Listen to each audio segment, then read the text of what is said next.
আসসালামু আলাইকুম ওয়া রাহমাতুল্লাহি ওয়া বারাকাতুহু। আমি মোহাম্মদ মুসাব্বিরুল ইসলাম রনক। আশা করি আল্লাহ সুবহানাহু ওয়া তাআলার রহমতে আপনারা সবাই অনেক অনেক ভালো আছেন। আজকে পবিত্র কোরআনের আধুনিক বিজ্ঞান এই সিরিজের ১৪তম পর্ব। আজকে আলোচনা করব একটি ইন্টারেস্টিং টপিক নিয়ে। সেটা হচ্ছে যে মানুষের কপাল হুম, মানুষের কপাল হচ্ছে মিথ্যা বলার কারণে দায়ী।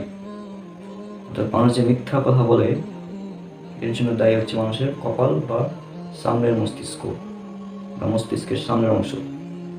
তো প্রথমে আমরা জানবো এই সম্পর্কে বিজ্ঞান আমাদের কি বলে, তারপরে আসছে পবিত্র কোরআনে।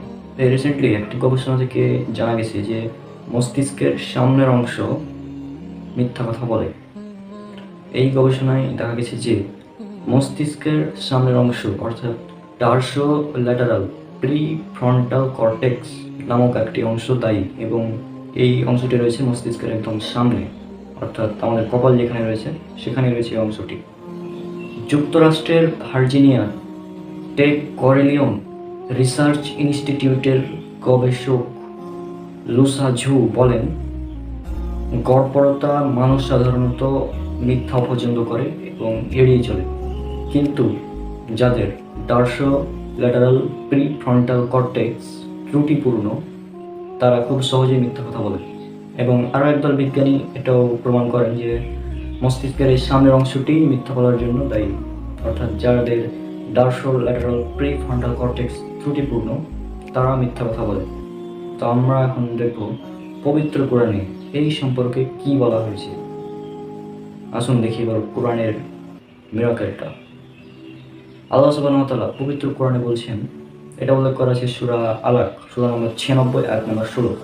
এখানে আল্লাহ সুবহানাহু ওয়া তাআলা বলছেন, মিথ্যাবাদী পাপিষ্ঠ কপাল।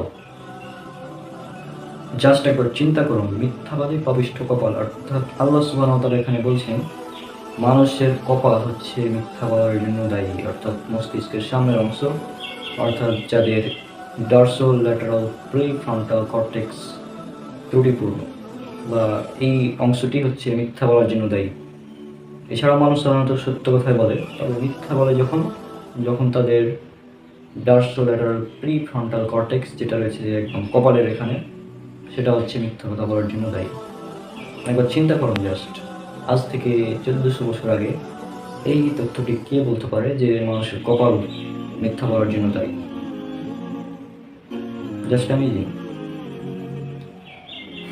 পবিত্র কোরআনে আধুনিক বিজ্ঞান এই সিরিজটি ইনশাল্লাহ এখন থেকে নিয়মিতভাবে চলতে থাকবে, অর্থাৎ আজকে 14তম পর্ব হলো, এভাবে একদিন পর একদিন, অর্থাৎ আগামীকাল নয় তার পরের দিন পর্ব 15, এভাবে ইনশাল্লাহ এই সিরিজটি শেষ করতে যাচ্ছি। কারণ এই সিরিজে প্রায় 100-রও বেশি ভিডিও হতে পারে, 100-রও বেশি। তো আশা করি আপনারা আমার সাথে থাকবেন এবং ভিডিওগুলো দেখবেন, এবং বিশেষ করে পবিত্র কোরআনে আধুনিক বিজ্ঞান এই সিরিজের ভিডিওগুলো বেশি দেখবেন। কারণ নাস্তিক এবং অমুসলিমদের যখন ইসলামের দাওয়াত দেবেন তখন এই সিরিজটা কাজে আসবে। তো আজকের ভিডিও পর্যন্তই, ইনশাআল্লাহ দেখা হচ্ছে পরের কোনো ভিডিওতে।